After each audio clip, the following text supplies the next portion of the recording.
All right. So I was banging out uh, to Rage Against the Machine last night, and so this was like 1992. Tom Morello and all of them, and I was at the Wu Tang Clan Rage Against the Machine concert, Merriweather Post Pavilion, and the sentiment was the same back then. You know, there wasn't any fights, nothing like that between Rage Against the Machine, Wu Tang. You know, it's a pretty diverse community there in Columbia, Maryland. Columbia, Maryland. Where Merriweather Post Pavilion. If you look it up, Rouse, the Rouses, they set this thing up, so it had to be a very diverse community. That's where they set it up. It's like an environment that was planned. It had people from all kinds of economic backgrounds, all living in the same place. You know, wherever you came from, you could find a place there. And it was a pretty cool, special place. But back then, we were in the Fed. You know, like we were really about it then. 92, 93, that time frame, 91, 92, 93. And that's what we were about. And so I went through and I listened to some Tom Morello from back then. And I just recall recently listening to anything Rage Against the Machine lately. And Tom Morello sold out. You know, he's part of the machine. He's no longer raging against the machine. He's part of the machine. So where'd you go, Tom Morello? You know, Mr. South African.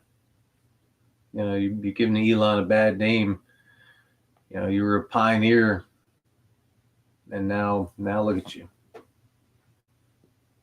Censorship is the best, man. Instead of Rage Against the Machine, sold out. Where'd you go, Tom Morello?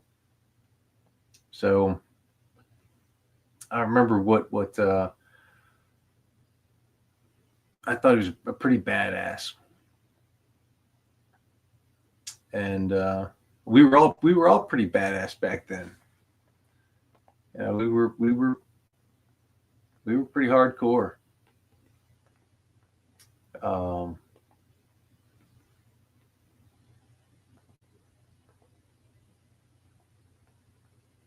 yeah, we were hardcore,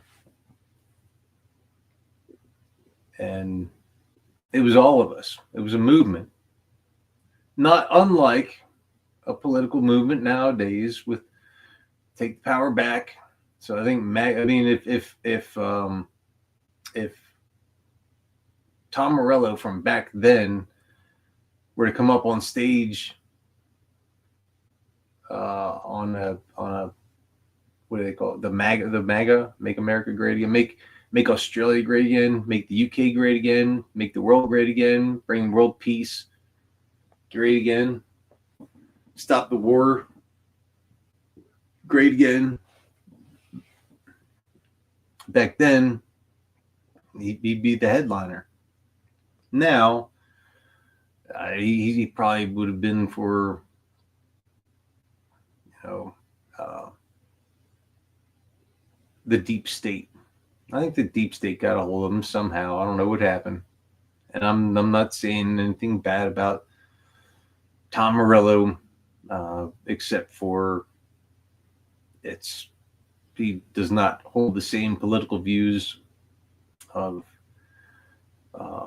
what he did back then, which was, anger is your gift. Your anger is your gift.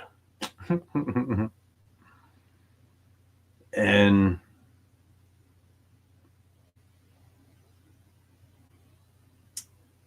so I'm not sure. Not sure how much more I can actually say on that. I mean, that's pretty much self-explanatory. If you were part of that movement back in the early '90s, and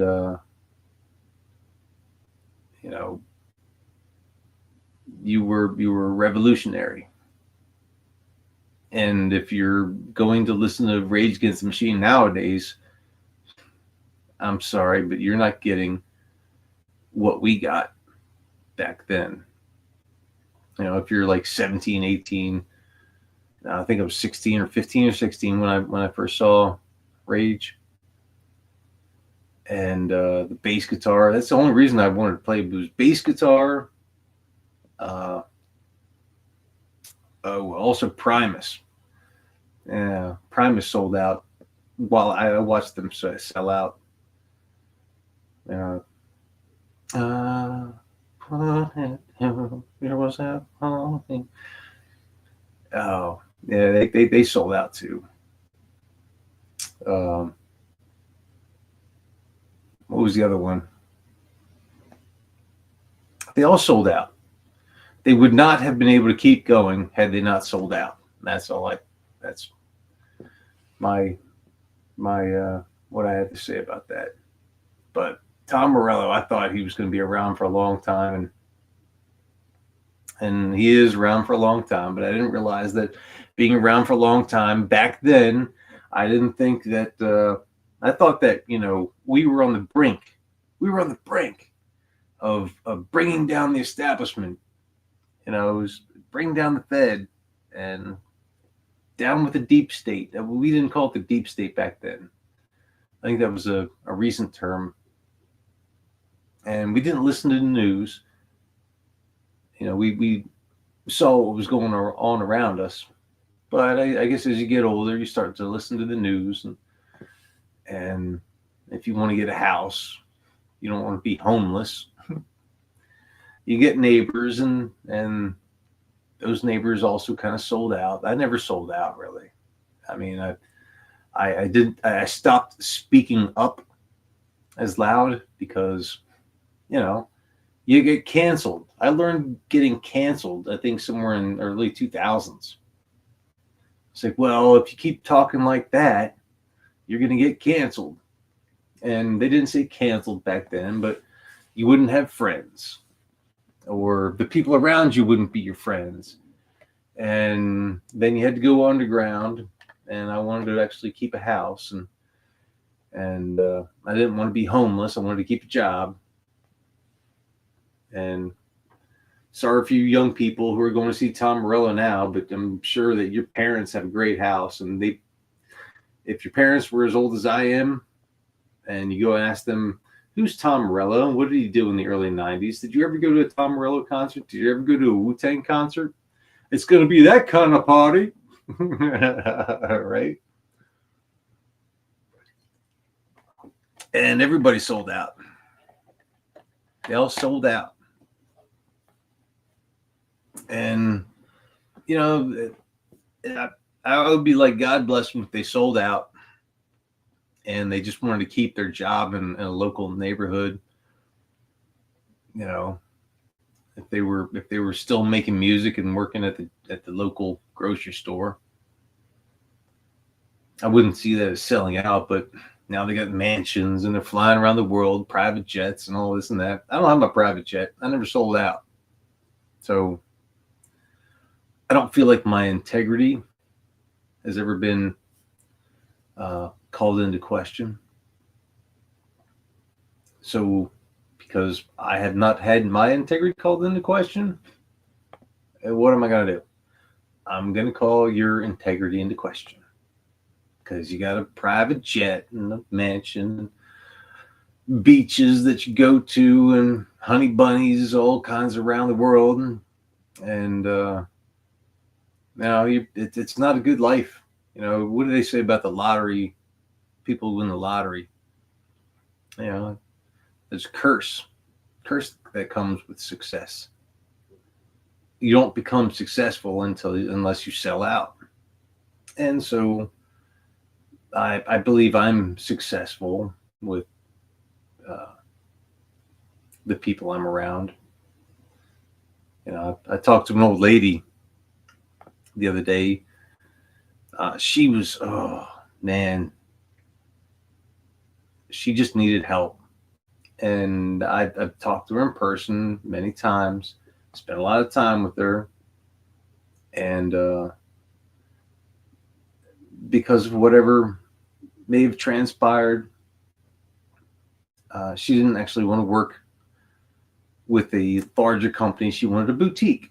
She wanted a small company. She wanted like, 2 or 3 guys that were going to come there and do the thing for her, and not, maybe this guy's going to show up. Maybe that guy's going to show up. And so when you're older and you get accustomed to things, you want things, kind of in a certain way.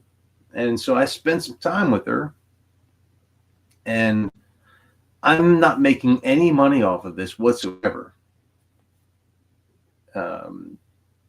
It's not my thing. That I'm like, okay, well, if I spend time with you, you're going to pay me some kind of fee.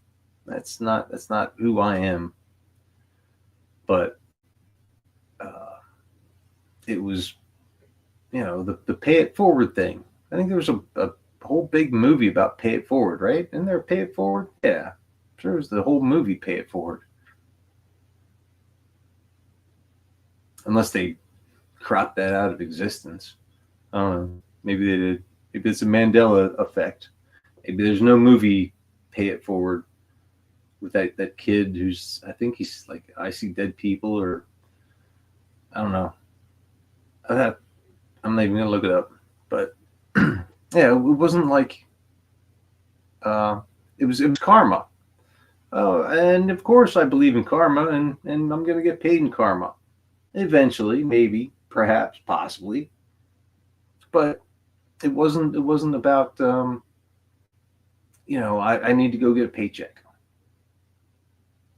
Because maybe when I'm dead, or maybe my kids gonna get maybe my grandkids, maybe somebody that I know might get some sort of benefit from me just spending time, because the people I know do the same thing. They spend time.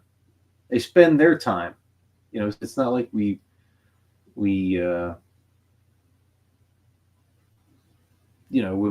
you talk to somebody, it's not like you're making a contract with them in that moment. If they want to make a contract with you, you talk to them, you make reasonable sense, you spit on your hand and you shake the hands, something like that. No, it's not Texas everywhere, but it's well-established rule of polite society. The handshake it's a good deal, and it's some places it's actually a binding contract. Did we shake on it?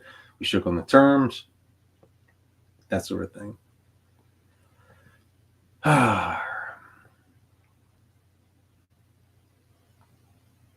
So I don't know. I got to get my butt to bed. My doctor, my main doctor, who I trust, and he keeps sending me to the best people, because it's like he's like, I can't do much more for you. I can't do much more for you. But so he sends me to a doctor that can do more for me. And because he's a person like me who's like, okay, well, just you can count on me. You can count on me. It's he's in demand. And so, of course, the people he sends me to are in demand. And of course, once you're in demand, if you sell out, and you don't look at the individual, and you just go look at, okay, well, this is what the chart says, and you don't look at, the person and listen to what they're saying. Okay, so right now I'm in a sort of a limbo, and I stroked out. What was it?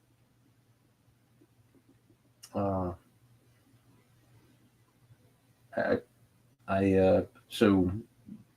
I stroked out, and I didn't realize, and I wasn't dead. I think I mentioned this already. I wasn't dead, but my whole entire body seized up, and I was lucky enough to get to a soft place to land, so I didn't injure myself. But as of right now, nobody else knows. Nobody knows what to do with me because there's no investigation into what I have because it's so rare. There's no money in it. Nobody's looking at it, and I've given the opportunity. I said, hey, why don't you be the groundbreaker? Figure out what I have, and maybe you're going to make a lot of money off of it. If you figure out what I have, you're going to be a bazillionaire because you're gonna fix 200 people's lives who think like I do. Because you don't get this far in life living with the things you do and not being pragmatic. And so if I were able to basically hop on a plane, go to a seminar saying, well, this is a very rare thing, and make articles about it, and talk to people about it, I'm sure I'd get a big paycheck, and back up whoever's doing the research and say, okay, well, these are my baselines and this and that, and this is the study, and it's going to be one of these things that's a very rare thing, and whoever figures it out is going to be probably rich, and people like me, they'll get a specific test. Like, okay, well, can you do a very minor test? And when they figure that out, they're like, okay, well, we did a very minor test, and yeah, you this is something that is very rare, and they're going to figure out how to treat it, and the drug companies are going to figure out how to specifically, look at each one of us, and it's hard to run a trial with 200 people, I know, and not every single one of these 200 people, I probably wouldn't want to do a trial either, but I would, give the things that I've done so far, and tell them, what I've experienced so far. But I'm not going to take like some experimental drug to do something. But you keep following my baseline long enough until I'm gone from the world, and then you can cut me up and study me and all that stuff, and then you get enough of those people who will consent to that. They're like, okay, well, you can study me if you want. You're going to pay off my house, pay for an education for my kid, and send some money to my family, that sort of thing. I'm like, oh, I can do that. I'd be all right with that. Because I'm so rare, right? I'm a snowflake, right? I freaking hate the whole term snowflake, but it turns out I'm one of a unique set of people with an odd condition. So what are you gonna do? I'm not gonna try to monetize it, but I would think that, and God keeps sending me people, but there's so few people, and I'm not like in a I'm not in a like. I don't know, I'm not in a place where it's like, okay, well, we want to go study this, study that. Right now, I'm in a place where it's, oh, hey, this is unusual. I don't know what to do. You go look there, and they don't know what to do, and they're going to send me over there. And each time I go over there, it costs more money. Every time I go somewhere else, it costs me $50 or $500, $150. Every time I go somewhere, and nobody knows what to do. They don't have answers. So it's costing me money to spend. I spend my own money to research what's going on with myself. So, well, that's where it's at. Uh, I don't resent it, and I don't. It's not a resentful thing, because I do want to spend a lot of more time here, you know. So, yeah, I'm trying to figure it out so I can spend more time here. You know, I want to watch my kid graduate, see him have, you know, whatever he wants to do. I'm going to see all that. But I don't know. I mean, I at this point, I don't have really any other options. So I'm living with it. I'm trying to. I'm doing diet, exercise, stress free, as much as I can, stress free. And I look at these doctors and the nurses, and I see in their eyes they really want to do something for me, but they've never seen anything like this. They may have read about it in a textbook somewhere, but they don't know what to do. It's not like write a prescription. It's like, okay, we'll experiment on you. That's pretty much all it is. They're experimenting, you know? So that's where I am. I'm in limbo.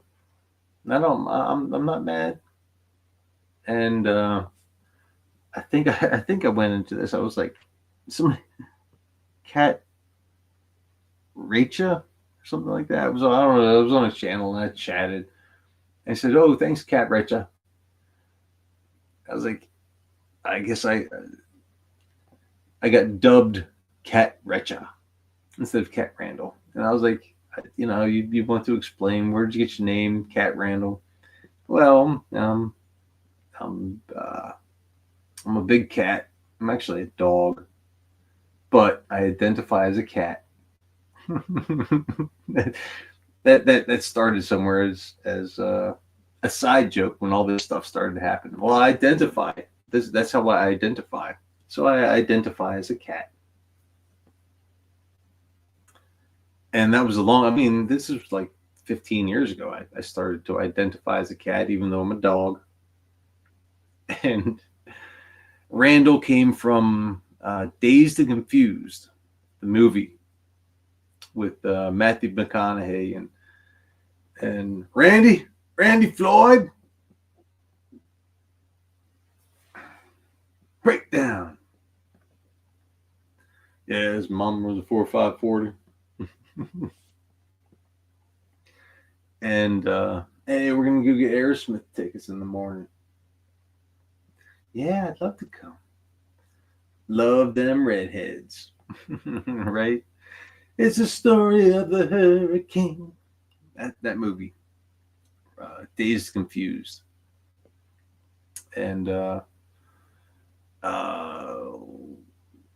Donnie Mel. Was it Mel?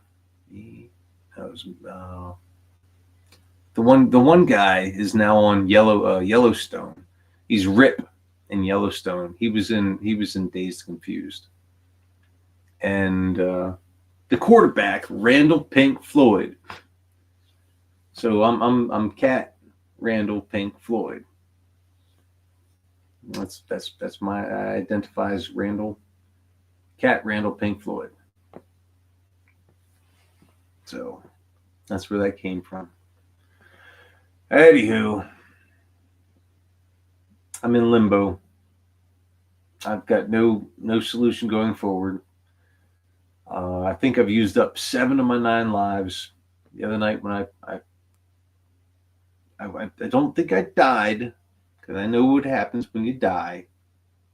I didn't go off somewhere and see the future, see the past, anything like that. I was just there, seized up, with my eyes open, staring at my armrest for I don't even know how long, but I made it so far. I was able to actually, and I apologize if I was in your chat and I fell on my keyboard, so I may have, inadvertently hit my keyboard. Whatever happened. And then when I came to, it took me about 15, 20 minutes to realize actually what happened, because I had to actually come out of the fog and then stand up. But yeah, I think maybe if I have any more of those in me, I'm going to be lucky. But nobody knows what else to do for me right now. I don't have any other solution. I don't have a lottery ticket. So, I don't know. So if this is the last time I talk to you, when